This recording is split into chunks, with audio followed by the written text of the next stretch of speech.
স্বয়ং ভগবান তুষ্ট হলে তবে আপনি সন্তুষ্ট থাকবেন। শ্রী ভগবানের নাম আর নাম ভজনকারী ভক্তের করুণা ব্যতি রেখে আমাদের কোনো গতান্তর নাই।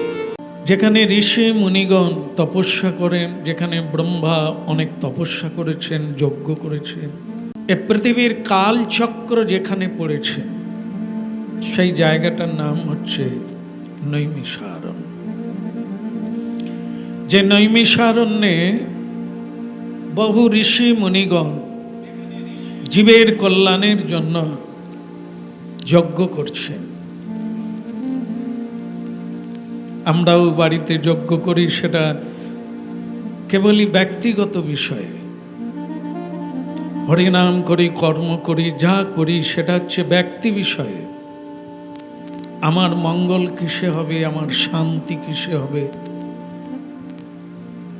আমার ভালো কি করে হবে, এর জন্য ধর্ম, কর্ম, আধ্যাত্মিক, যাগ, যজ্ঞ অনেক কিছুই করি।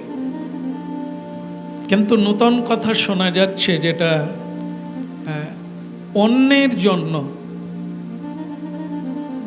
অন্য লোকের কি করে কল্যাণ করা যায়, দুটো তফাৎ। একটা যজ্ঞ, নাম, সংকীর্তন, ব্রত, তপস্যা আদি যা কিছু আছে, ব্রত, সব কিছু আমাদের জন্য, আমার জন্য, আমার মঙ্গলের জন্য। কিন্তু এই জায়গায় বৈশিষ্ট্য হলো যে যারা সাধু সজ্জন, যাদেরকে মহাত্মা বলা হয়, তারা কিন্তু কোনো কর্মটা নিজের জন্য করেন না। যেমন দেখুন, আমরা ভগবানের কাছে প্রতিদিন প্রার্থনা করি, প্রভু সংসারটা যেন সুখের হয়, সংসারটা যেন আনন্দে ভরে ওঠে। এ চোখের জল দিয়ে আমরা ভগবানকে নিবেদন করি। কিন্তু আজও পর্যন্ত অনেক মহাত্মাজি সংসার ত্যাগ করছেন, যে সংসারে সুখী হওয়া যায়, আনন্দ পাওয়া যায়, শান্তি পাওয়া যায়, আবার সেই সংসারকে পদদলিত করে কেউ চলে যাচ্ছে, তীর্থে চলে যাচ্ছেন, গুহায় চলে যাচ্ছেন, পর্বতে চলে যাচ্ছেন। কেন?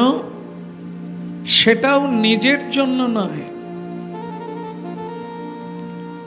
কারণ কি? ভগবান সবার মধ্যে আছেন, বিশ্ব ব্রহ্মাণ্ডে বিশ্বরূপে তিনি বিরাজিত। তা কোনো মানুষ যদি দুঃখ পায়, তাহলে আমি তার জন্য কি করতে পারি? বলো রাধে রাধে রাধে। আমি যদি কিছু করতে পারি তো তার চেষ্টা করব। আমরা মনে করি যে আমার উন্নতি হলেই আমি সুখে থাকব। আজ পর্যন্ত তা কেউ পারে না, কারোরই সুখ হয় না।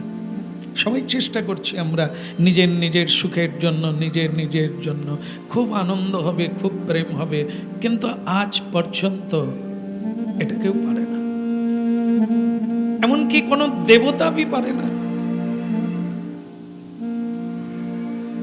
দেবতা অসুরে যুদ্ধ হচ্ছে, অসুরকে হারিয়ে দেবতারা সিংহাসনে বসতে চাইছেন, স্বর্গরাজ্য ভোগ করতে চাচ্ছেন, সেটাও সুখের হয়ে উঠছে না।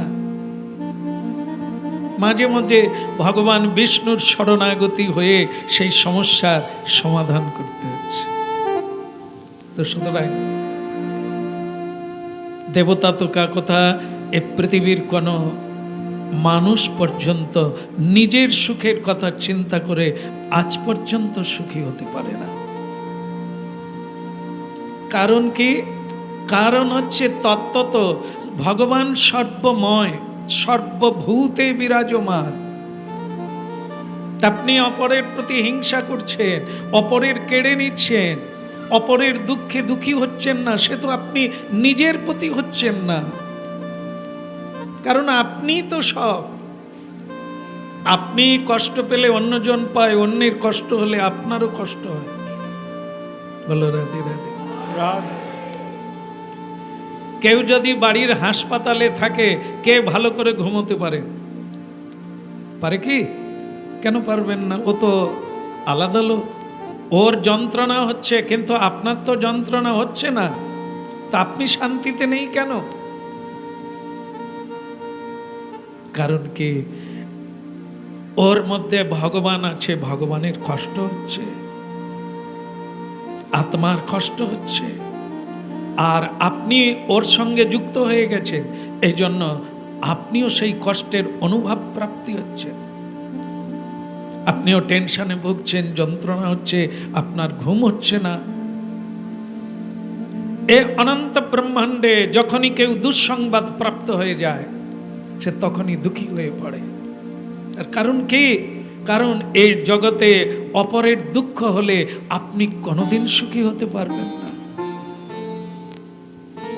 এই জন্য যখনই আপনি কোনো মানুষের উপকার করবেন, আপনি সেদিন অনেক সুখ অনুভব করবেন। যদি কোনোদিন নিজের খাবার আমি কাউকে দিতে পেরেছি, তো সেদিন আমি যে সুখ অনুভব করি, পেট ভরে খেয়েও সে অনুভব হয় না। এই জন্য শ্রীমদ্ ভাগবতের পরমার্থ হচ্ছে কি?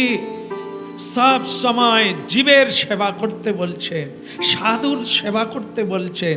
কিন্তু সাধুকে বলো রাধে রাধে। সে জায়গায় দেখবেন শ্রীমদ্ ভাগবতে রন্তি দেবীর কথা বলা আছে, যিনি তিলক দেন না, যিনি কতকগুলো কুকুর নিয়ে বাড়িতে চলে এসেছেন, তিনি তাঁরও সেবা দিয়েছিলেন। এক সন্তজি সাধুর জীবনে একটাই তার ব্রত, সাধু সেবা দিয়ে ভগবানের কৃপা পাবে। এইরকম রাস্তার ধারে বসে থাকেন, কোনো সাধু সজ্জন গেলেই বাড়িতে ধরে নিয়ে আসে। কিন্তু মজার বিষয়, এটা তো সকলের ভালো লাগে না। তার স্ত্রী একটু আবার ভালোবাসে ঈশ্বরকে, কিন্তু এই নিজেদের কিছু থাকবে না, সব সাধু সেবায় লাগিয়ে দিতে হবে, এই এতটা মন তার হয় না। মাঝে মাঝে হালকা করে বলেন যে হ্যাঁ গো, একটু মাঝে মাঝে করো না, তিথি ধরে ধরে করো না, এই একাদশীতে করো, হ্যাঁ ওই দিন রান্না টান্না করতে হবে না, একটু সবজি দিয়ে দিলেই অল্পে হয়ে যায়। অমাবস্যাতে সাধু সেবা করো, অনেক সাধুরাই অমাবস্যাতে অন্ন খায় না, কমে হয়ে যাবে। অনেকে পূর্ণিমায় শুকনো খাবার খায়, হ্যাঁ না? তো ওই দিন তুমি মহোৎসব করো, সাধুদের ডাকো, তাহলে দেখবে সাধুরা বয়স্ক লোক, ওরা খাবে না, আর তোমাকেও খরচা চালাক হতে হবে তো, নাহলে সংসারে উন্নতি করবে কি করে? স্বামী যেরকম জানে যে এই যে কথাটা বলছে এটা গ্রহণ করা যাবে না, আবার নাও বললে ও আর রান্না বান্নাও করবে না, বেজায় রেগে যাবে। হ্যাঁ হ্যাঁ তুমি যেটা বলছো খারাপ না, আমি চিন্তায় রাখলাম, আর সেই রকমই করার, কিন্তু সে ঠিক রেখেছে, ও কথা শুনলে। কারণ সাধুর মধ্য দিয়ে ভগবানের কৃপা, ভগবান সাধুর হৃদয়ে বাস করে, আর সাধুর মধ্য দিয়েই ভগবান কৃপা করেন। আমরা যতটুকু শান্তি বা ভগবানের নাম কীর্তন করি, সেটা সাধুর কৃপায়, নাম রূপে আমাদের আগে কৃপা করে। এজন্য আমরা আগে গুরুকে প্রণাম করি, ভগবানেরও আগে, সবার আগে শ্রী গুরুদেবকে প্রণাম করি। কারণ যার কৃপায় আমার নয়ন উন্মিলিত হয়েছে, আমি তত্ত্বটা জানতে পেরেছি, নামই কেবল সংসারের সার। তা যাই হোক, শান্ত সেবার একটা ব্রত নিয়েছেন, ও বললে হবে না, সব সেবা করে। তো এইরকম যখনই যে কোনো সাধু পায়, ও বাড়িতে ডেকে আনলো, কই গো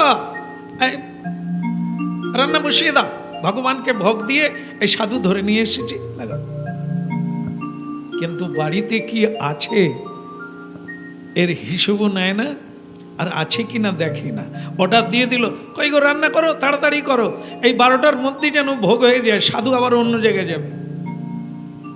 এবার স্ত্রী কি করবে? যেরকম আপনারা সেরকম করেন না, গজ গজ গজ গজ করেন না, মানে ওটা আবার যার উদ্দেশ্যে করছে সেও শুনতে পাবে না, সে এলে আবার ভালো কথা বলবে, কিন্তু গজ গজ গজ কি ঝগমারি করেছিলাম, একটা মনের মতো মানুষ পেল। ও বউটা সেরকম করছে, আর রান্না হয়ে গেল, ভোগ লাগিয়ে প্রসাদ দিলেন। আর সাধু যে কি রান্না হয়েছিল 5 জনের জন্য, সে সাধু আজ 5 জনের খাবার, খালি বলে দাও, দারুণ হয়েছে মহাপ্রসাদ, দারুণ হয়েছে, আরো দাও, আরো দাও করে পুরো খেয়ে নিল। এইবার সমস্যা হলো, সাধু তো প্রণাম করে চলে গেলেন, আর এখানে স্ত্রী তখন বলছে এই তোমার সংসার, এই তোমার সাধু সেবা, নিজেরা না খেয়ে থাকতে হবে। দেখো এরপরে তুমি একটু বুঝে সুঝে চলো, না হলে না খেয়ে তুমিও মরবে আর আমিও মরব, কি করে হবে? আরে শোনো শোনো, সাধু যত খেয়ে নেবে, তুমি যত না খাবে, তত তোমার পূর্ব জন্মের পাপ কমতে থাকবে। সাধু যত আমাদের খেতে পারবে, তার মানে পাপ ভক্ষণ করে নিচ্ছে, প্রারব্ধ খণ্ডন হয়ে যাচ্ছে। এটা তো ত্যাগ, নিজে না খেয়ে দিয়ে দিলে, নিজের সুখ না দেখে অপরকে দিয়ে দিলে, ওটাই তো। যাকে ওসব কথা ছাড়ো, এখন মজার কথা, এই রকম সাধু যখন প্রতিদিন আসে, কিছু দুষ্টু লোক আবার ঠিক করে নিয়েছে এদের ঠকানো সোজা, একটু তিলক টিলক কেটে চলে যাব, বাস ঠকি দিয়ে চলে আসবো।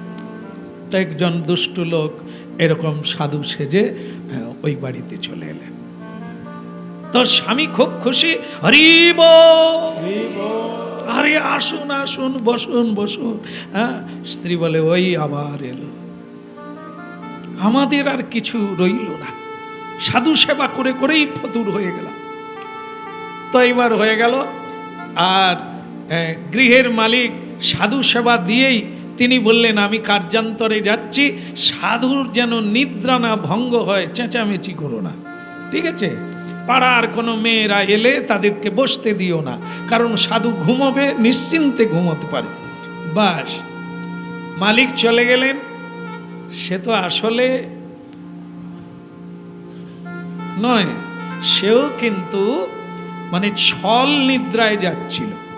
যেই মালিক চলে গেছে, সে তখন উঠে বলে, কই গো, এই যে মাতাজি, হ্যাঁ জি, কি চাই? জল দেবো বাবা? না না, জল তো খেলু, তা আমার যে কিছু টাকার দরকার ছিল গো মা। তা তোমার স্বামী কত? বলে উনি তো কাজে গেছে, আপনি অপেক্ষা করুন, উনি এলে দেবে। আরে মা, সে সময় নাই, এক্ষুনি আমাকে যেতে হবে, তোর কাছে কি আছে দে তো মা।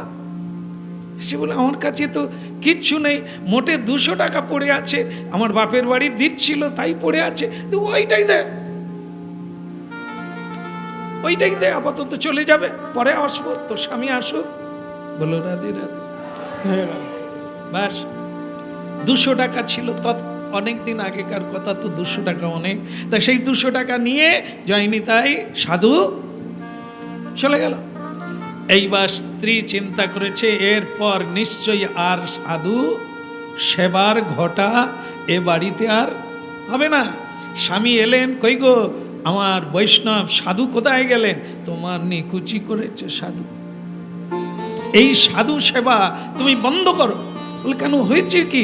আমার 200 টাকা নিয়ে চলে গেল। বলল তার কি বিশেষ দরকার আছে, 200 টাকা নিয়ে চলে গেল? এখন তুমি বলো, আমার ওইটাই ছিল, প্রতিদিন একবার করে দেখতাম, তুমি তো জীবনে কিছু দিলে না। বাপের বাড়ির 200 টাকা দিয়েছিল, আমি সেটা রেখেছিলাম, আর তুমি সেটা এইভাবেই আমার নষ্ট করে দিলে। স্বামী অনেকক্ষণ শোনার পর বলে, নে, আমি তো ভাবি আমার 2-1 জিনিস আছে, নিতে পারলো না, তোমারটাই নিল, কি তোমার ভাগ্য। আরে শোনো, স্ত্রী তো রেগে অস্থির, কিন্তু তাকে বুঝিয়ে দিল এইভাবে যে দেখো, সাধুকে যত দেবে তার চৌগুণ হবে। নিতাই গৌর হরি। স্ত্রী একটু খুশি হলো যে তাহলে আমার যে 200 টাকা গেছে সেটা 4 গুণ হলে কত হবে? 300 টাকা। আচ্ছা, 800 টাকা হবে। তো যাকে আমার একটা সুরাহা হবে, কিন্তু কবে হবে? সে কি আর আসবে? সে তো ভণ্ড তপস্বী, আমার 200 টাকা নিয়ে চলে গেল। জানি না এ আমাকে প্রবোধ এমনি এমনি দিল না সত্যি সত্যি হবে। এখন এরকম চলে। আর স্বামী যতই ভক্ত নিয়ে আসে, গিন্নি তখন তুমি করো, 800 টাকা না আসা পর্যন্ত আমি কিছু করব না, তুমি করো। স্বামী নিজেই করে। আর স্ত্রীকে বলে তুমি অন্তত প্রসাদ তো পাও, দুঃখ করো না, এলে না হয় করবে, তোমাকে কিচ্ছু কাজ করতে হবে না, সব আমি করে নেব। এভাবেই চলে। ভগবান দেখলো না না, আমার ভক্তকে কষ্ট দিলে হবে না। স্বয়ং ভগবান নিজেই সাধু সেজে চলে এলেন, এসে বললেন, এরে মা, আমার একটা টাকা বেরিয়েছে যা আমার কোনো কাজে লাগবে না, আমার ঘর বাড়ি নাই, কিচ্ছু নাই, নে 1000 টাকা আমি তোদের দিয়ে। বলে বাবা এটা টাকাটা দিচ্ছেন কেন? আরে বাবা, সব বাড়িতে সাধু আসে না, তোর বাড়িতে সাধু সেবা হয়, সাধু সেবা মানে গোবিন্দ সেবা, লেগে যাবে ভালো কাজে, আমার কি যায় সেই নেই। কর্তা তখন বলে ও আমার লাগবে না, আমার গিন্নিকে দেন। তো গিন্নির হাতে 1000 টাকা উঠে গেল, চৌগুণ হওয়ার কথা ছিল। ভগবান হিসাব করে 1000 টাকা দিয়ে দিলেন। গিন্নি বলে ওগো, কাল থেকে তোমাকে কিচ্ছু করতে হবে না, আমি ভোর 4টায় উঠব। কেন হঠাৎ বদলে গেলে কেন? বলে 4 গুণ, কারো বেশি হয়েছে, 5 গুণ হয়ে গেছে। তো সুতরাং কাল থেকে ওই টাকাই আমি ভান্ডারি করব। তুমি বৈষ্ণব নিমন্ত্রণ করো। কেন? ওই টাকা যদি খরচা করি, বলো রাধে রাধে। হ্যাঁ, তাই এই যে বিষয়টি, ভগবান তার বাড়িতে এলেন, স্বয়ং ভগবান সেই সন্তকে দর্শন দিলেন পর্যন্ত, বেটা ইতনা সাধু সেবায় তোমার প্রেম, সাধুকে তুমি আমাকে জ্ঞান করো। মানে সাধু আসা মানে ভগবান এলেন আমার বাড়িতে। কিন্তু এখানে প্রশ্ন হলো, যিনি 200 টাকা নিয়ে চলে গিয়েছিলেন তিনি তো দিলেন না, বা তিনি তো ভগবত ভক্ত নন, তাহলে টাকাটা চৌগুণ হয়ে এলেন কি করে? রাধে রাধে। প্রকৃত সাধুর কাছে তো সেই টাকা যায়নি, কিন্তু এখানে তাহলে কি ভগবানকে দিয়েছিলেন। সাধু সেবা দেওয়া মানে কার সেবা? ভগবানের সেবা। ভগবান বহু রূপে, বিশ্বরূপে বিরাজিত। কুকুর, বিড়াল, কীট, পতঙ্গ সবার ভিতরে ভগবান। এই তত্ত্বে যিনি নিয়ে গেছেন তিনি সাধু না, কিন্তু যিনি দিলেন কি উদ্দেশ্যে? ভগবানের উদ্দেশ্যে।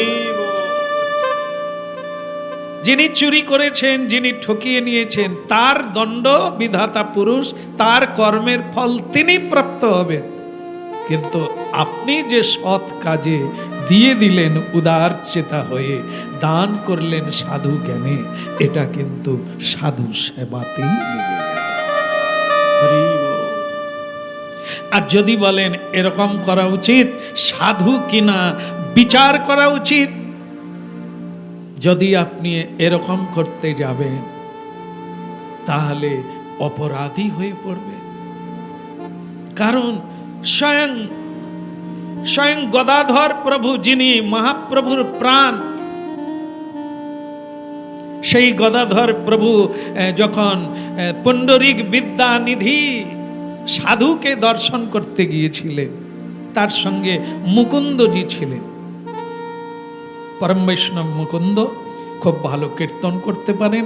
মহাপ্রভু যার কীর্তনে খুব উন্মাদিত হন। সেই শুদ্ধ বৈষ্ণব মুকুন্দ বললেন, গদাধর তুমি বৈষ্ণব দর্শনে যাবে? একজন নূতন বৈষ্ণব এসেছেন, নবদ্বীপে, তুমি যাবে? বলে হ্যাঁ চলো যাই। দর্শন করতে গিয়েছিলেন, কিন্তু দর্শন করতে গিয়ে দেখলেন যে সেই পুণ্ডরিক বিদ্যানিধি তিনি কাতিয়ায় হেলান দিয়ে শুয়ে আছেন খাটের উপরে। মানে খুব গদি, হ্যাঁ, বিছানা খুব দামি, তাতে পা রাখার একটা বালিশ আছে, আর এরকম করে হেলান মানে খুব জাঁকজমক ব্যাপার, রাজকীয় ব্যাপার। আবার একজন এরকম সেই ময়ূরের পাখা আছে, তাকে দিয়ে হাওয়া করছে। একজনা রূপোর পাত্র ধরে রেখেছে, উনি পান খাচ্ছেন, পানের পিচটা ফেলবেন। কেউ পদসেবা করছেন, মাথায় কি তেল গন্ধ হয়, খুব খুব গন্ধ হয়, কি তেল?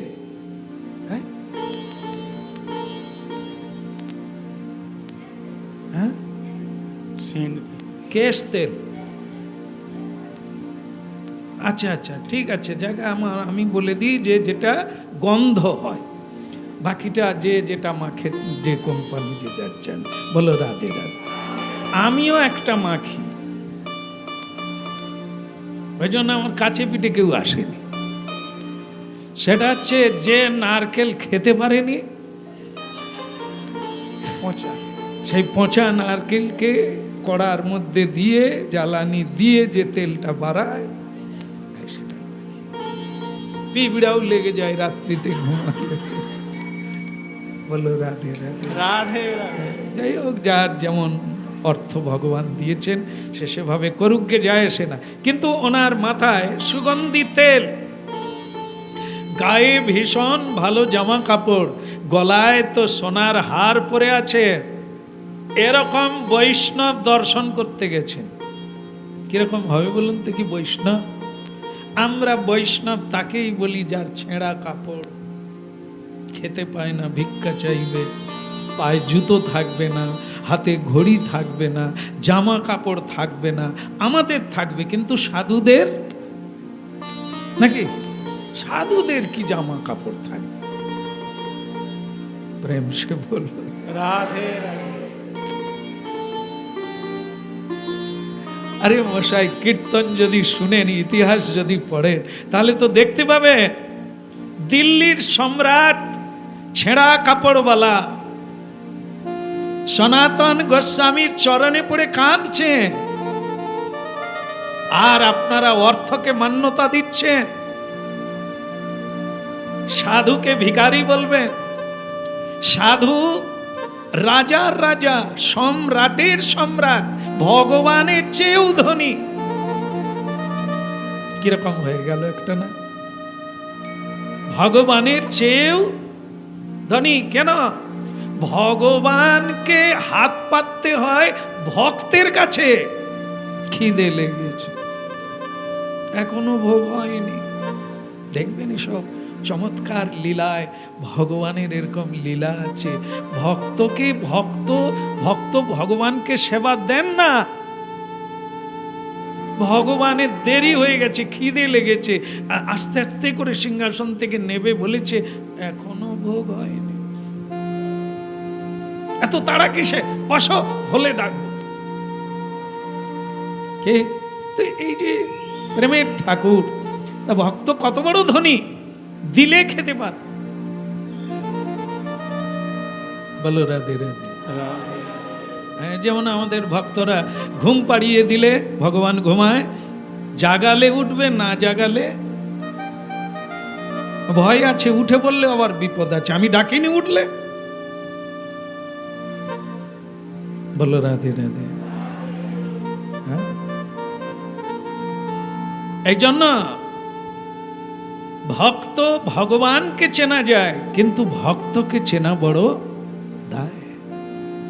এই জন্য কি শ্রী ভক্ত অনন্ত ব্রহ্মাণ্ডের মালিক, কিন্তু তিনি ওসব কিছু গ্রহণ করেন না, কারণ তার সম্পদ হচ্ছে ভগবানের নাম। তার সম্পদ হচ্ছে সাধন, ভজন যেন না ছাড়ি, হরি নাম যেন না ছাড়ি। ভগবানকে বি লাগবে না, নাম চাই, যেন নাম করতে পারি, জন্মে জন্মে যেন তব নাম গুণ গাই। ভগবানকেই নিবেদন করছে, তোমাকে চাই না, যেন তোমার নাম গাইতে পারি। নিতাই গৌর হরি বল। কিরকম কথা? কারণ নামে যে আনন্দ হয়, ভগবান সে আনন্দ দিতে পারেন না। হরিনাম কীর্তনে যে আনন্দ হয়, শ্রবণে যে আনন্দ হয়, এ আনন্দ স্বয়ং ভগবান দিতে পারেন না। এই জন্য ভগবানের চেয়ে তার নাম বড়। অনন্ত ব্রহ্মাণ্ড জুড়ে হরিদাস ঠাকুর নাম কীর্তন করছেন, স্বয়ং মহাপ্রভু তাকে বলছেন, নাম তুমি কম করে করো না, বয়স হয়ে গেছে।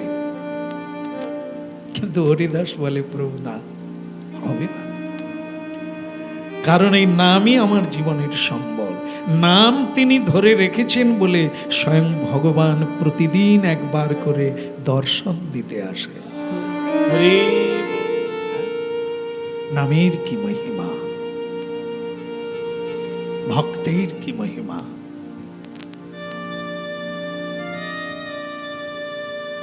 এই জন্য বৈষ্ণব ঠাকুর করুণা সাগর, এ দাসে করুণা করি, দিয়া পদ ছায়া শোধ হে আমায় তোমার চরণ ধরি।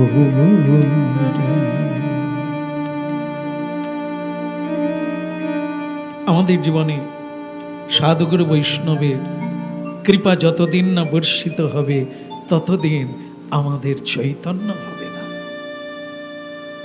আমাদের পরিবর্তন হবে না।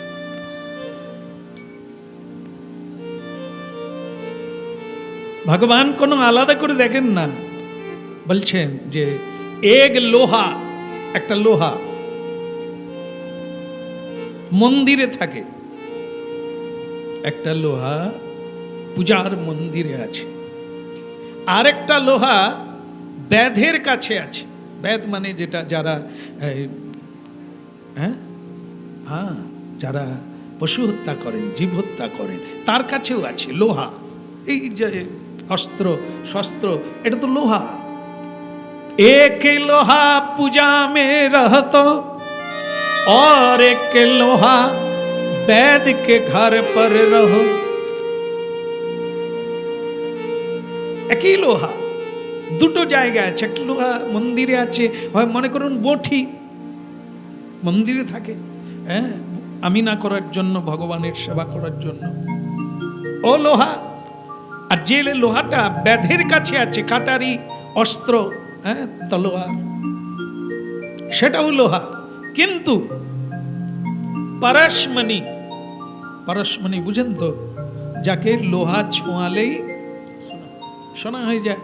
তাহলে মন্দিরে যে লোহা আছে আর ব্যাধের কাছে যে লোহা আছে, জায়গা আলাদা, কিন্তু ওই দুই লোহাকে পরশমণিতে ছোঁয়ালে কি হবে?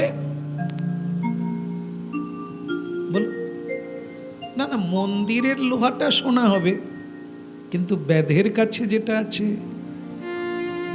ওটা তো হ্যাঁ ঘান নাড়ছেন, হবে না বলছে। তাহলে কি ভক্তের হৃদয়েও যে লোহা আত্মা, আর ব্যাধের ভিতরেও কুকুরের মধ্যে একই আত্মা, শুধু ওটা মন্দির, এটা দেহ মন্দির, দুটোই মন্দির, দুটোই জায়গা, দুই জায়গায় লোহা আছে।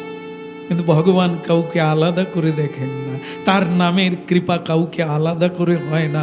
যখন নামের পরশ হয়, যখন সাধুর পরশ হয়, ওই লোহাকেই সোনায় পরিণত করে। বেদ আর জগাই মাধায় তো কোনো তফাৎ ছিল না, তাই জগাই মাধাইকে স্পর্শ করলেন ভগবান, আর তারা সোনা বেনে গেল।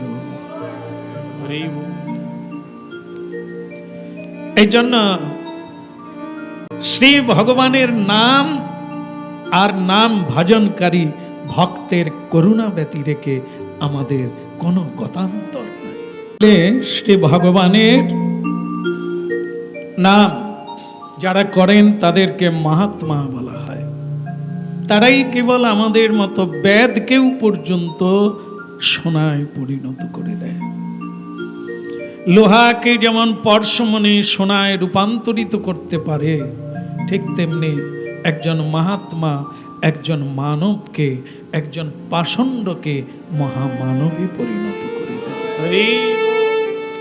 এখানে যে প্রসঙ্গ হচ্ছিল, একটা হচ্ছে স্বার্থ আর একটা স্বার্থ শূন্য। আমরাও বাড়িতে পূজা পাঠ করি, নাম কীর্তন করি, সবকিছুই সবটাই হচ্ছে আমার জন্য, আমার সংসারের জন্য, অন্য কারোর জন্য নয়। আর ঋষিগণ নৈমিষারণ্যে যজ্ঞ করছেন এ ব্রহ্মাণ্ডের সকল জীবের কল্যাণ। বলো রাধে রাধে। হ্যাঁ, এই যেমন অনেকের আমাদের ধারণা আছে যে আশ্রমে হরিনাম শুনলাম, এখানে হরিনাম শুনলাম, ওখানে কিন্তু আমার বাড়িতে তো হলো না, মনে হয় কি না? আমার বাড়িতে হলে কি হবে বলুন দেখি, কে বলতে পারেন? যদি আশ্রমে না হয়ে আমার বাড়িতেই হয় কি হবে? বাড়ির মঙ্গল, বাড়ির মঙ্গল হবে, আমাদের নয়। বলো। একজনা খুব ভালো লেগে গেছে ভাগবত কথা, এই কোন দিনে হলো? জন্মাষ্টমী। এখানে এসেছিলেন এক ভক্ত, তিনি ধরলেন যে আপনার সঙ্গে কথা আছে কি? আমি মোহিত হয়ে গেছি। তো ভালো কথা, হয়ে গেছেন, ভালো হলো, ভগবানের কৃপা হলো। না, আপনাকে আমার বাড়িতে যেতে হবে, ভাগবত কথা হবে। আমরা যেরকম বলি প্রথমটা বলতে হবে, কারণ ওটাই প্রথম কথার কথা নয়, অনেক কথা হবে তবে তো বিয়ে হবে। কি প্রথমে যেটা হয় ওটা কথা নয়। হ্যাঁ হবে, কই বাত নেই। তখন তার পাশে একজন, ওই তোর বৌমা তোকে গালাগালি করে, ভিখারিকেও পর্যন্ত দান করতে দেয় না, তুই ওই বাড়িতে এনাকে নিয়ে যাবি? হ্যাঁ, তখন লোকজন যখন বাড়িতে এসে যাবে, তোর বৌমা যদি চিৎকার করে, তুই এক কাজ কর, তোর যখন মন চেয়েছে তুই টাকা পয়সা দিয়ে আশ্রমে ভাগবত করা, নিতাই কর। আমি তখন ভাবলাম যা করে এইখানেই বসে বসেই খেয়ে নেব, গাড়িও চালাতে হবে না, আর অত দূরে গিয়ে খেয়ে আসতে, এইখানে বোধ হয় হবে। সে তখন বলে, তবে আমি আজকে রায় দিতে পারছি না, পরের একাদশীতে এলে জানা। বলো ঠিক জন্মাষ্টমীর পরেই একাদশী, আবার সেই লোক আসছে। আমি খালি তাকে বলি, কি হলো, কবে ডেট হবে? হ্যাঁ বলছিলাম, আমার বাড়ির কেউ রাজি না। তাহলে দ্বিতীয় অপশানটা আছে, এইখানেই হয়ে যাক। না না, এখানে হলে আমার বাড়ির মঙ্গল হবে। পুরো কেটে গেল। তার মানে তার বাড়িতেও হলো না, আর এখানেও হলো না। কারণ তার ধারণা কি, এখানে যদি দেওয়া যায়, এখানে যদি হয়, পুরোটাই তো শ্যামসুন্দর প্রভুর হলো, তো সম্পূর্ণ তো ওনারই হয়ে গেল। ওনার জায়গা, ওনার মাইক, ওনার লাইট, ওনার জায়গা সবই তো উনি পেয়ে যাবে, তাই না? হ্যাঁ, কত মানুষ ভাগ করে পিঁপড়ে বয়ে বয়ে নিয়ে চলে যাচ্ছে, পাহাড় শেষ হতে গেল। হ্যাঁ, শ্যামসুন্দর প্রভুর হয়ে যাবে। যে আসবে এখানে প্রণাম করবে, যে শ্রবণ করবে, যিনি কীর্তন করবেন, যিনি দান করবেন, তিনি তো চৌগুনা নিয়ে চলে যাচ্ছে, তা অবশ্য আমার নিয়ে চলে যাবে না। যার নাম, যাকে প্রণাম, যারকে দিলেন, তিনি আপনাকে চৌগুনা দেবে। আপনি যেখানেই করেন, নৈমিষারণ্যে গিয়ে করেন, বৃন্দাবনে গিয়ে করেন, যেখানেই করবেন, ওটা আপনার। তাহলে আপনি যখন তীর্থে গেলেন, পুণ্যটা কার হবে? তীর্থের না আপনার? গুরু গৃহে গিয়ে প্রণাম করলেন, প্রণাম করলে কার হবে? গুরুর হবে না আপনার হবে? এই তো এত বুঝি আমরা, কিন্তু এইটা বুঝি না যে আমরা বোধহয় আশ্রমে হরিনাম হচ্ছে তো আশ্রমের মঙ্গল হয়ে যাবে না। আশ্রম নামক একটি স্থান, আশ্রম নামক একটি নাম, কিন্তু এখানে যারা আছেন তারা যে যার কর্ম অনুসারে ফল প্রাপ্তি হবে। তা আপনারাও যারা এখানে এলেন, আপনাদের কর্ম অনুসারে যে যেমন আন্তরিকভাবে সেবা আকাঙ্ক্ষা নিয়ে আসবেন, শ্রবণের আত্মকল্যাণের ইচ্ছা নিয়ে আসবেন, জগতের কল্যাণের ইচ্ছা নিয়ে আসবেন, আপনাদের জগতেরই কল্যাণ। কিছু মানুষ তো দান ধ্যান করেন অল্প হলেও, তারা বলেন আমার নাম বলবেন না, আমি যে দিচ্ছি কেউ যেন জানেন না, আপনি বৈষ্ণব সেবায় লাগিয়ে দেন।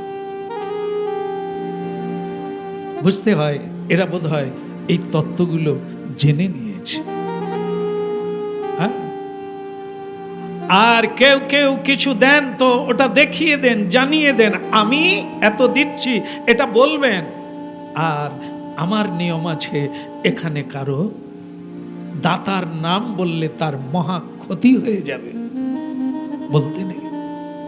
আপনার দান শ্রী ভগবান গ্রহণ করবেন। দান আশ্রমকে নয়, দান কোনো ব্যক্তিকে নয়, যেটা একটু আগে ব্যাখ্যা হলো। আমরা যে যা করব সেই অনুযায়ী, যে যথা মাং প্রপদ্যন্তে স্তাং স্তৈব ভজাম্যহম। সর্বান্তর্যামী রূপে আপনার হৃদয়ে রয়েছে, আমার হৃদয়ে রয়েছেন, তিনি সব জানেন আর তিনি দেনেওয়ালা। আমার ভাবনার কথাও তিনি জানেন। সুতরাং এখানে কোনো কারচুপি চলবে না। দেখুন, আজকের শ্রীমদ্ ভাগবত কথা শুনে পৃথিবী বেঁচে আছে। আপনারা এত দূর ধরতে পারবেন কিনা জানি না। পৃথিবী রক্ষা হয়েছে ভাগবতের জন্য।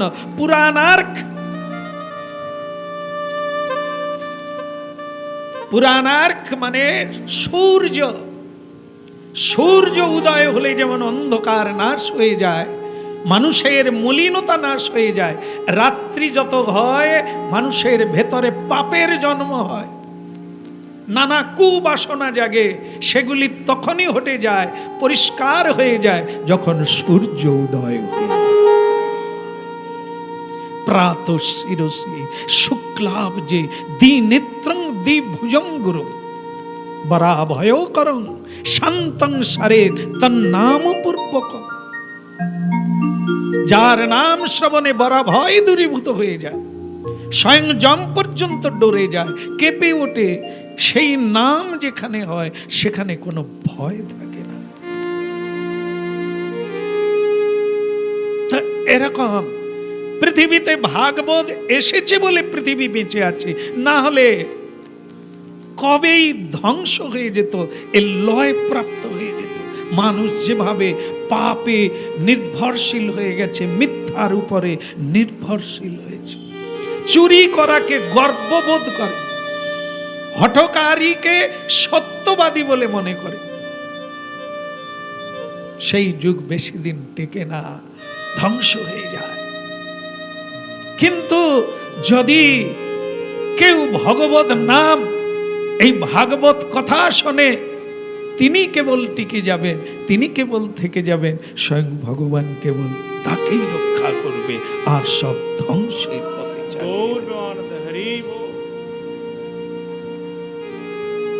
এই জন্য শ্রীমদ্ ভাগবতে নৈমিষারণ্যে ঋষিগণ একটা মহাযজ্ঞ করছেন। একবারে মানে কতদিন চলবে তার কোনো দিনক্ষণ নেই, তারিখ নেই, অনন্ত কালের জন্য, অনির্দিষ্ট কালের জন্য এক যজ্ঞ করছে। সেই যজ্ঞের উদ্দেশ্য কি? সর্বযজ্ঞেশ্বর হরি, এই যজ্ঞের উদ্দেশ্য হচ্ছে শ্রীহরিকে প্রসন্ন করা। শ্রীহরির প্রসন্ন হলে জগতের সকলে আনন্দিত। তস্মিন তুষ্টে জগৎ তিষ্ঠে, স্বয়ং ভগবান তুষ্ট হলে তবে আপনি সন্তুষ্ট থাকবেন। শ্রীমদ্ ভাগবতের শুরুতে এই দৃষ্টান্ত রয়েছে যে স্বয়ং ঋষিগণ এ পৃথিবীতে সাধু সজ্জনেরা ঠিক এখনো করে যাচ্ছেন। কোনোদিন দেখেছেন যে রাস্তায় রাস্তায় পরিক্রমা করে কোনো সাধারণ মানুষ করতাল নিয়ে? করে না। সাধুরা পরিক্রমা করে। কেন? সাধুরা জানে যে নাম যদি উচ্চারণও কেউ না করে, মানে করে না তো, সংসারী জীবের তো সময় নাই, রতিও নাই, ইচ্ছাও নাই, করে না। সাধুরা চিন্তা করলেন ভগবানের মঙ্গলময় নাম যদি কারো কানে প্রবেশ করে তাহলে সেটা করতে পারি, আমি উপকার করতে পারি। কিভাবে করি? রাধা মনোহর, না বলতে হবে না, আপনারা কাজ করুন, হ্যাঁ আরামে থাকুন। আমি আমার রাস্তায় রাস্তায় কীর্তন, তা আমি রাস্তায় কম যাই, আমি আবার ওটা খুব একটা পছন্দ করি না, আমি এখানেই করি। আমি এইখানেই করে আপনারা বাড়িতে থাকুন, কাল থেকে আর আসবেন না। রাত্রিবেলাও বিড়ি বাঁধলেও তো দুটো, না যার যেটা আছে। আমি একটা দৃষ্টান্ত দিলাম, বিড়ি বাঁধা, গরিব মানুষ। কিন্তু আপনারা যে যা পারেন রাত্রিবেলাও কর্ম করুন, হবে। কিন্তু আমি এখান থেকে আপনাদের নামে গোত্র ধরে ধরে ভগবানকে জানাবো, ওদের কৃপা করুন। আচ্ছা, করা যায় না? করা যায় না? কিরকম করা যায়? আরে বাবা বলছে, প্রভু আশীর্বাদ করুন, গয়া যাচ্ছি। কেন গয়া কেন যাচ্ছ? বাবা মাকে দিয়ে আসি। তোমার বাবা মা কোথায়? বাবা মা ভূত হয়ে আছে, তারা তো কষ্টে আছে, তাদেরকে দিয়ে আসি। তার মানে কিরকম লোক আমরা, ভূত ধরে আদৌ না। এ জগতের কোন সন্তান যদি দেখে যে তার বাবা মা যদি ভূত হয়ে যায়, পেদ হয়ে যায়, কারো ক্ষমতা নাই ভূত পেতকে গয়ায় দিয়ে আসবে। পারে কি? ভাগবত পড়তে হবে তো। ভাগবতের মাহাত্ম্যে কি আছে? ওই যে কার বউরা আগুন লাগিয়ে দিছিল, নাম কি? ধন্ধুকারী। হ্যাঁ, ভাগবত বেত্তা বসে আছেন। ধন্ধুকারী, হ্যাঁ, তার ভাইয়ের নাম ছিল গোকর্ণ। গোকর্ণ এই 7 দিনের ভাগবত শুরু করেছিলেন ভাইকে উদ্ধার করে। উনি গয়াতেও পর্যন্ত গিয়েছিলেন, কিন্তু সে ভাই গয়ায় যায়নি, সে গয়ায় যায়নি। হ্যাঁ, তাহলে কি? তা গোকর্ণের মতো ভক্ত তাকে গয়ায় দিয়ে আসতে পারে না। আর আমরা সাধারণ মানুষ নানা রকম খেয়ে ফাটি ছেড়ে দিচ্ছি। জীবনে ভগবানের নাম জপ ধ্যান করি না, কোনো সাধুকে মানি না, গালাগালি করে তার গোষ্ঠী শুদ্ধ তুলে ধরি। আমরা আত্মার মুক্তি করে দেব, ভূত পেতের উদ্ধার করে দেব, এত বড় এটা হয় না। তবুও যে লোকে যাচ্ছে, ওরা গিয়ে মনে করছে হয়ে এইটুকু শান্তি যদি নাও হয়, এ কি করে বলেন তো? অন্তত মাথাটা, এই বাবা মার জন্য মাথা নেড়া করে অনেকটা ঋণ কমে যায়। কারণ আমাদের এই চুলটাই তো স্টাইল দেখাবার একটা ব্যাপার থাকে না, থাকে। একে কত লোক কত যত্ন করে, কত দামি দামি তেল মাখে, এখন আবার গোদরেজও মাখে, একে রক্ষা করে। যে কামিয়ে দেয় তার কি আছে? অপমানজনক ব্যাপার। হ্যাঁ, এই মাথা কামিয়ে দেওয়া মানে অপমানজনক। এইটা যে হয়, বাবা মা মরে গেলে হয় না, এই অনেকটা ঋণ। অনেকে আবার সঙ্গে সঙ্গে টুপি পরে নেয়, এখানে কেউ যেন না, তার মানে অপমান বোধ আছে। কেমন? তবুও নেড়া হলো, হ্যাঁ, খৌরি হলো। তাই এইগুলো তো কমে। আবার কি করে? নিরামিষ পেতে হবে, হবিষ্যান্ন পেতে হবে। তাহলে কি হচ্ছে, এই বাবা মায়ের জন্য জীবনে করবে না, করতেও না, অন্তত কয়েকটা দিন প্রসাদ গয়া ধামে গেল, বিষ্ণু পাদ পদ্মে অঞ্জলি দিল ব্রাহ্মণের দ্বারা, দান ধ্যান করলো, মন্ত্র উচ্চারণ করলো। এটা তার বাবার মঙ্গল করা যাবে না, যে করলো তার মঙ্গল হলো। যদি অপরের মঙ্গল করা যেত, এই জগৎ করতে পারতো, পারে না। আগে সাধু হতে হবে, তবে তার বাণী ভগবান শুনবে। সাধু ছাড়া কে কাকে মুক্তি দেবে? যে নিজে অভাবী, সে অপরের অভাব পূর্ণ করবে কি করে? যে নিজে চোর, যে নিজে দাগী আসামি, সে অপরকে মুক্তি দেবে কি করে? তাকে নিজেকে মুক্ত পুরুষ হতে হবে।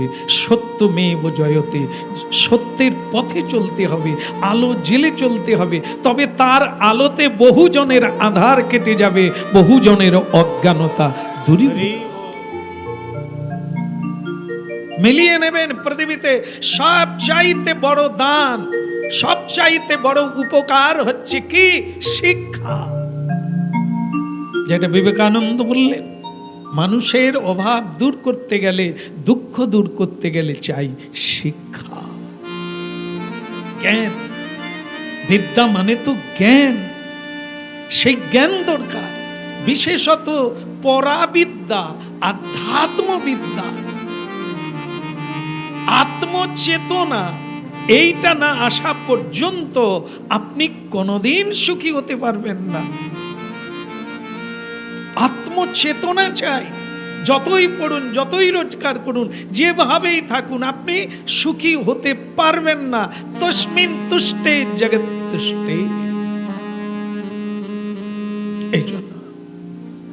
এই জন্য ভাগবত শিক্ষা হচ্ছে কি? ভাগবত শিক্ষা দান করা। ভাগবতের মাধ্যমে মানুষ মুক্ত হয়ে যায়। কেউ আমার নয়, কিছুই আমার নয়, তার বৈরাগ্য এসে যায়। তার মানে কর্মফল ত্যাগ হয়ে যায়। যত খাবেন তত বাড়বে কামনা বাসনা, যত খাবেন তত বাড়তে থাকবে, যত রোজগার করবেন তত বাসনা জাগবে। আর কেবল সাধু পথে বৈরাগ্য এসে যায়, সব তোমার। বলো রাধে রাধে। এখন এক সাধুর কাছে, মানে এক সাধু বিশাল আশ্রম বানিয়েছে। প্রতি রুমে রুমে এসি আছে। কি আছে? এসিতে কি হয়? গরম হয় না? ঠান্ডা গরম আছে বোধ হয়। ঘুমাও। বিরাট রাজকীয় ব্যাপার। সাধু বিশাল জায়গা জমি কিনেছেন, বিরাট বিল্ডিং, বিরাট মন্দির বানিয়েছে। সেটা দেখলে লোকের কি হয়? হ্যাঁ, কেন হিংসা? কেন কেন হবে জানি না, হয়। হ্যাঁ, তা যাই হোক, সাধুর এরকম দেখে কিছু লোক সহ্য করতে পারে না, বলতেও পারে না। আবার কেউ কেউ একটু সাহসী হয়, সে একদিন সাধুর কাছে এল। কি বাবাজি, কেমন আছো? ভালো, ভগবানের কৃপায় ভালো। ভালোই দান ধ্যান আসছে, ভালো থাকবেন না? লোকের পয়সায় খাচ্ছে। সে তখন বলে, লোকের পয়সা বললি কেন রে? লোকের পয়সা লোকের কাছে থাকবে, আমার কাছে কেন আসবে? না, লোকে দান দিচ্ছে, তা আমাকে যদি দান দেয়, তোকে দেয়নি কেন? তোকে দেয়নি কেন? সে সাধু তখন বলছে, না রে না, এ কোনো কিছু আমার না। এ যা দেখছিস, আমাকে দিলে আমার হতো, এ তো আমার না। যাকে দিয়েছে তারই ধন তাকে দিয়েছে। আমি চলে যাব, আশ্রম কি আমার সঙ্গে যাবে? সাধু বলে দেবে আর ও মেনে নেবে? সে তখন বলে, যদি আপনার না হয় একটা প্রমাণ দেন। এরে সর্বনাশ, তোকে আবার কিরকম প্রমাণ দেবো? এগুলো আমার না। তুই বল, কি প্রমাণ নিলে তুই খুশি হবি যে এগুলো আমার নয়? নাহলে এই প্রমাণ করুন। কথা, আপনি আশ্রম ছেড়ে পালিয়ে চলুন, দেখি কিরকম ছাড়তে পারেন, আমি শুধু দেখব। তো সাধু বলে তুই তাহলে আজকে থাক আশ্রমে, একবার ভোরবেলা আশ্রমের কাউকে বলবো না, তোকে নিয়েই পালিয়ে যাবো। সে বলে আপনি পারবেন? পারবো মানে যেতে হবে, তোকে প্রমাণ দিতে হবে, চল তুই থাক, ঘুমিয়ে পড়, খেয়ে নে। তাকে দই টই দিয়ে খাইয়েছে, সে একবার ঠান্ডা হয়ে এসি রুমে ঘুমিয়ে নিল। ভোর 4টায়ও কি কলিজীবের মানুষের ঘুম ভাঙে? সে তো নাক ডেকে হারে কি সাধুজি কি, আর সাধুজি কি, তুই তো আমাকে ডাকবি ত্যাগের জন্য, তুই কি ঘুমাস? উঠে বা, চল যেতে হবে। বলে ও আচ্ছা আচ্ছা, আপনার আশ্রম ছাড়ার কথা, চল চল উঠে চল। বলে কোন দিক দিয়ে যাচ্ছে? খিড়কি দিয়ে পালিয়েও। ওর সামনের দিকে আমার সব শিষ্যরা আছে, ওরা সব ভোরবেলা উঠে পড়ে, অনেকে রাতেও বসে বসে নাম জপ করে, ও ধরে ফেলবে, গোলমাল হবে, খিড়কি দিয়ে পালিয়ে পিছন দরজা দিয়ে। তো সাধু চলে যাচ্ছে, আর সেই যে বিষয়ী লোক সেও যাচ্ছে পিছনে। সে তখন বলে আরে ও সাধু বাবা, কি মাথায় কি কিচ্ছু নেই নাকি? আপনি যে চলে যাচ্ছেন অন্তত দরজাটা লাগিয়ে দেন, কেউ ঢুকে গেলে যে সব ফাঁকা করে দেবে। সে সাধু বলে তুই কে রে, তুই কে আর আমি কে? এ তো তুই বললি সব আমার, তা আমি দরজা দিইনি, তোরও তো দরজা যা ছেড়ে দিতে হবে তাকে দরজা দেব কেন? তোকে তো দেখাতে হবে যে আমি ছাড়তে পারি কিনা, এগুলো আমার নয় কিনা। তো তুই দেখ, এখানে আমি দরজা লাগাবো কেন? যার ধন সে রাখে না রাখে তার ব্যাপার, আমাকে যেতে হবে, চল তুই চল, ওসব চিন্তা তোকে করতে হবে না। সে খালি মাঝে মাঝে ঘুরে দেখে বাবাজির ঘরে অনেক টাকা পয়সা, লোকে দান ধ্যান করেছে, আরে এ চলে যাও মানে তো চোর ঢুকে যাবে। বাবাজি আমি লাগিয়ে দিয়ে আসবো। বলে তাহলে তুই থাক, তুই কেন লাগাবি, আমার তো ছাড়ার কথা, চল ওসব লাগাতে হবে না, তুই চল।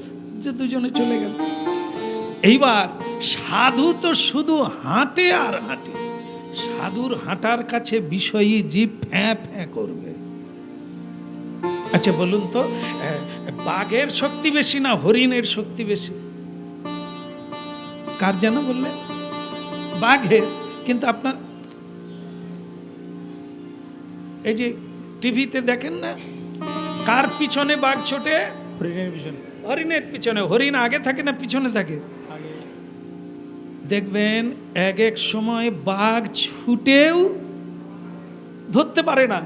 তারপরে বাঘের অবস্থা দেখবেন, বিরাট হাঁ করে জিভটা বের করে, তার পেট দেখবেন অবস্থা, ঢুকছে আর বেরোচ্ছে। হরিণ অত ছুটেছে, ছুটার পরেই আবার ঘাস খাচ্ছে, তার কিন্তু হাঁপানি। আপনারা বলে দিলেন বাঘের শক্তি বেশি। বাঘ তো একবারে টাটকা খায়, যেগুলো আপনারা আমরা খেয়ে নাকি বডি বিল্ডার, হ্যাঁ, সে খায়। হরিণ কি খায়? ঘাস পাতা তৃণলতা খায়, তাই না? তার এত শক্তি, এই মাংসাশী প্রাণী তার কাছে হেরে যায়। এ দাঁড়িয়ে দাঁড়িয়ে অনেকক্ষণ তাকে শ্বাস নিতে হয়, সুস্থির হতে গেলে অনেক টাইম লাগে।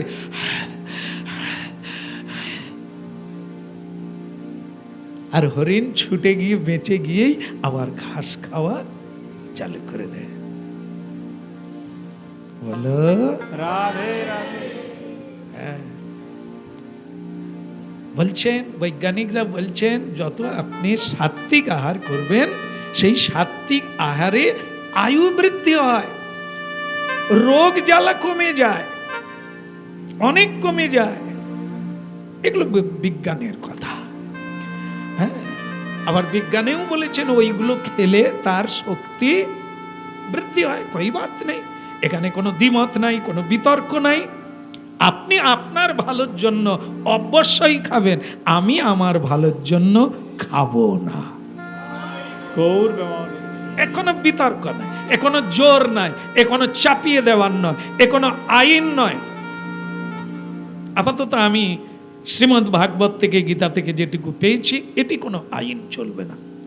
ধর্ম কোনো চাপিয়ে দেওয়ার বিষয় নয়, ধর্ম কোনো লোক দেখানোর বিষয় নয়, ধর্ম কোনো আড়ম্বরের বিষয় নয়, ধর্ম হচ্ছে ব্যক্তি বিষয়। আপনার যেটা ভালো লাগে আপনি করতে পারেন। আপনি চাপিয়ে দিতে পারেন না কাউকে, জোর করতে পারেন না, অতি জোর বলতে পারেন বিষয়টা। তার ভালো লাগলে গ্রহণ করবে, আর না লাগলে বলো।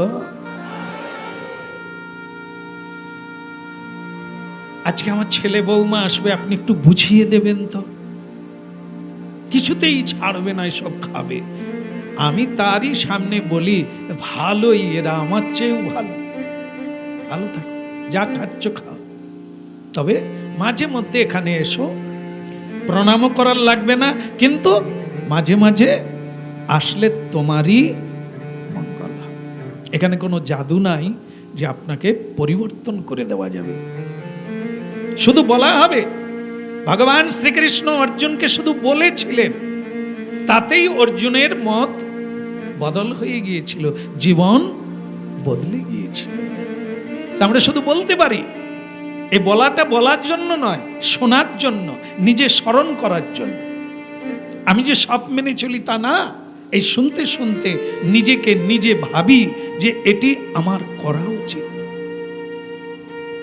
যতদিন বাঁচব, এই পৃথিবী একটা পাঠশালা, এখানে সবার কাছ থেকে, সব কিছু থেকে শিখতে হবে। কেউ আমরা এমন গুরু হয়ে যাই না, এমন পণ্ডিত হয়ে যাই না, সব জানা হয়ে গেছে। নিতাই গৌর হরি বল। তাহলে কি হরিণ হাঁপিয়ে ওঠে না, কিন্তু বাঘ হাঁপিয়ে গেল। শ্রীকৃষ্ণ কথামৃতম এরকম জিনিস, আপনি ক্লান্ত বোধ করবেন না, হাঁটতেই থাকবেন। হ্যাঁ, উপসেও আপনার তেজ কমবে না, কিন্তু মানুষ একবেলা না খেলে, জল ঢালো মাথায়, জল ঢালো, খালি মাথা ঘুরিয়ে।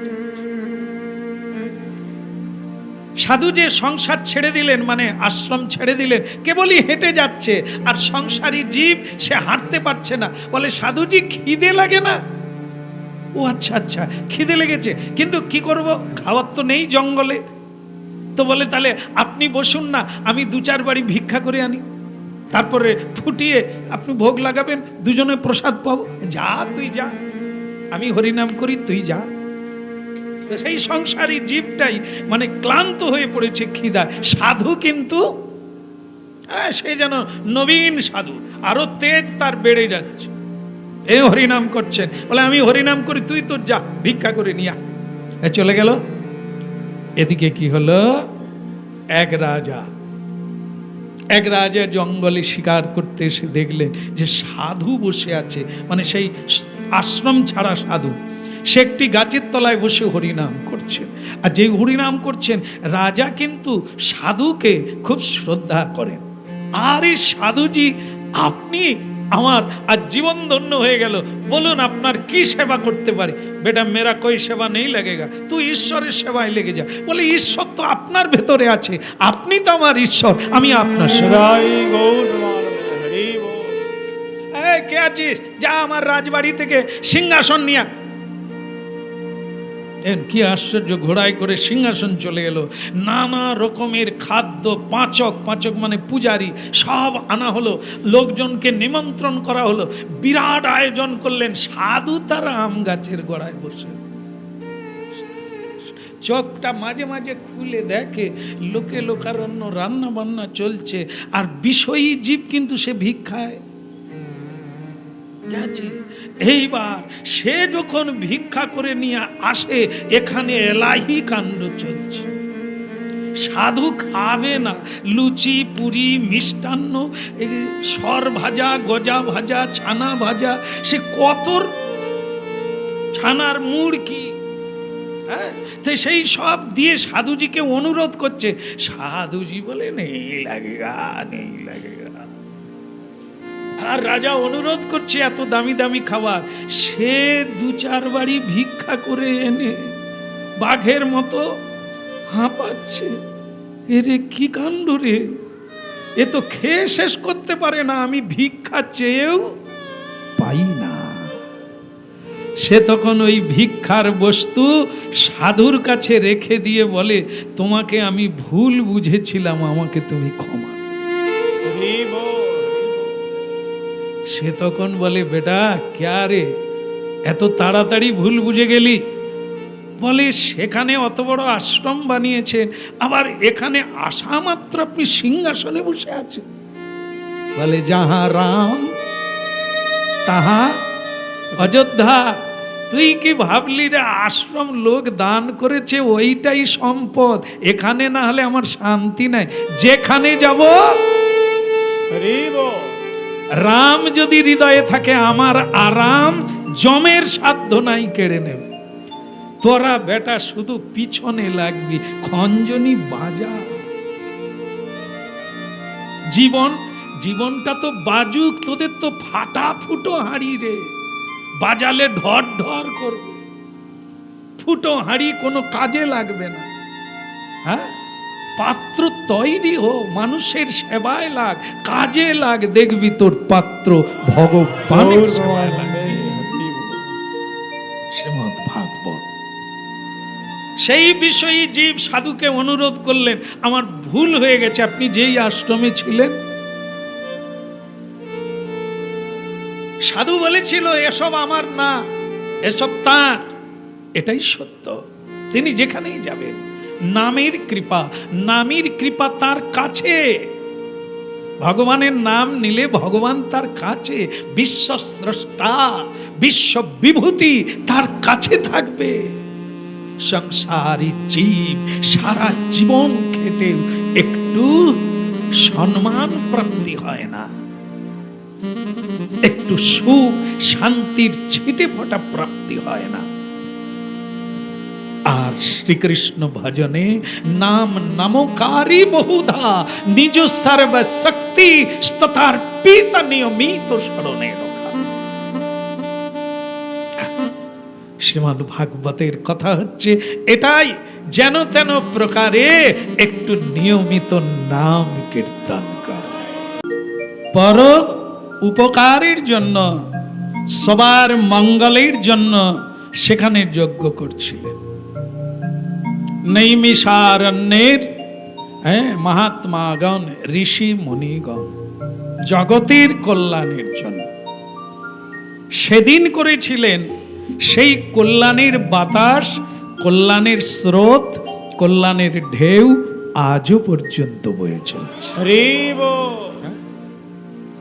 সেই ভাগবতের কথা, সেই ভগবানের পবিত্র কথার স্রোত আজও বয়ে চলছে। বহমানানা, কোথায় কোথায় সাধুদের পদে। আজও সাধু ঋষি মুনির মতো, নৈমিষারণ্যের মতো নিজ গৃহে, নিজ আশ্রমে, দাঁড়ে দাঁড়ে, রাস্তায় রাস্তায়, বিভিন্ন জায়গায় সাধুরা আজও ভগবানের কথা পবিত্র প্রচার, हरि बोल কে জীবের কল্যাণের কথা ভেবে আজও হরিনাম বিতরণ করছে। তা সেই যজ্ঞের উদ্দেশ্য কি? ভগবান বিষ্ণুর প্রসন্নতা করা। আমাদের কীর্তন ওই একই উদ্দেশ্য। হ্যাঁ, বাসুদেবং পরম জ্ঞানম। আমরা যদি ঈশ্বরীয় জ্ঞান লাভ করি, এই ভগবত চেতনার জ্ঞান লাভ করি, তাহলে সে জ্ঞানের উদ্দেশ্য হচ্ছে বাসুদেব। যে ভাগবত পড়ে নিলাম, গীতা পড়ে নিলাম, আর কিছু মন্ত্র জেনে নিলাম, এবার আমাকে পাড়ায় পাড়ায় ডাকবে, ভুটির মা আমার বাড়িতে ভাগবত করো, বলবে না? বলো। একটা ঘটনা বলি। একজনা মৃত্যু শয্যায় শায়িত, ফোন হলো, প্রভু আপনার ফাঁকা আছে? এই কয়েকদিনের আগের ঘটনা। ফাঁকা আছে? আমি আশা করলাম যে বর্ষায় বসে আছি তো দেওয়া যাক, কি হলো? হ্যাঁ, তা কাউকে পাঠিয়ে দেন, কথা বলবো। বাস, কেটে গেল বায়নাটা। কি হলো বলুন তো? ওই পাড়ার পুটির মা এখান থেকেই ভাগবত কিনে নিয়ে গেছে, বাড়িতে গলায় আঁচল দিয়ে একটু সুর করে পড়ে। সে যখন শুনল যে ওনাকে আনা মানে ঢাক বাজানো হবে, সকলে জেনে ফেলবে, তোমার 4টা দরজা দিয়ে সকলে ঢুকবে, তোমার রান্না করতে হবে, বহু লোকজনের ব্যাপার হয়ে যাবে, বিশাল খরচা হয়ে যাবে। তার চাইতে তুমি ভুটির মাকে দিয়ে, নিতাই গৌর, হরি বল। বাস ভুটির মাই ভাগবত করে দিল, আমাকে আর বলো কি, আমরা কি জানি যে ভাগবত যে কেউ করতে পারে, কি এই যে বাসুদেব এবং পরম জ্ঞান। তো সেই ভুটির মা দেখলো যে আমার তো তাহলে ডাক হচ্ছে, তার মানে আমি ভাগবত জেনে ফেলেছি। এইবার যেখানে সেখানে তার ডাক আসতে লাগলো। ভুটির মার গলায় আঁচল আর দেয়নি, এখন বেশ স্টাইল দিয়ে ভাগবত করতে যায়। আগে তবু চোখে জল আসতো, এখন আর আসেনি। কেন? সেটা বদলে গেছে। কেমন? এই যে জিনিস ঘটছে, যে আমরা যেন ভাগবত গীতা পড়লাম মানেই আমি একজন পণ্ডিত বেনে গেলাম, না, এসবের জন্য ভাগবত পড়ে না। ভাগবত পড়তে হয় কেন? বাসুদেব পরম জ্ঞান, গীতার জ্ঞান, শ্রীমদ্ ভাগবতের জ্ঞান, সাধুর উপদেশ আমাদের জীবনে কি করবে? ভগবতের দিকে টেনে নিয়ে যাবে, সেই চির আলোকের দিকে টেনে নিয়ে যাবে, পরম আলোর দিকে টেনে নিয়ে যাবে, যেখানে সূর্যের আলো নয়, ভগবানের দিব্য অঙ্গ জ্যোতিতে আলোকিত হয়। হরি বল। তারই নাম দিব্য। একটা দিব্য ভাব জাগে মানুষের হৃদয়ে, শ্রবণ কীর্তনের মাধ্যম দিয়ে, সাধু সঙ্গের মাধ্যম দিয়ে। বাসুদেব পরম তপ, যদি জপ করি, যদি পুজো করি, সেটা সংসারের জন্য নয়, কোনো বস্তুর জন্য নয়, আমরা বাসুদেবকে পাওয়ার জন্য, তার কৃপা অনুকম্পার জন্য আমাদের তপস্যা, আমাদের ভজন পূজন সবকিছু বাসুদেব পরম জ্ঞান। হ্যাঁ? তবে মূলের দিকে এগিয়ে যাব, আর না হলে কর লাইনে কাম ক্রোধ লোভ মোহের গলিতে একবার ঢুকে গেলে 80 লক্ষ জনম কেটে যাবে, আর বেরোতে পারবে না। এই জন্য দুর্লভ মনুষ্য জন্ম। শুরুতে যদি কেউ ভাবনাটা পেয়ে যায়, এই বার্তা পেয়ে যায়, তো তার জীবন ধন্য হয়ে যায়। কারণ তাকে আর পথ খুঁজতে হবে না, জীবনের শুরুর থেকেই পথ চলা শুরু হয়ে গেল। হরি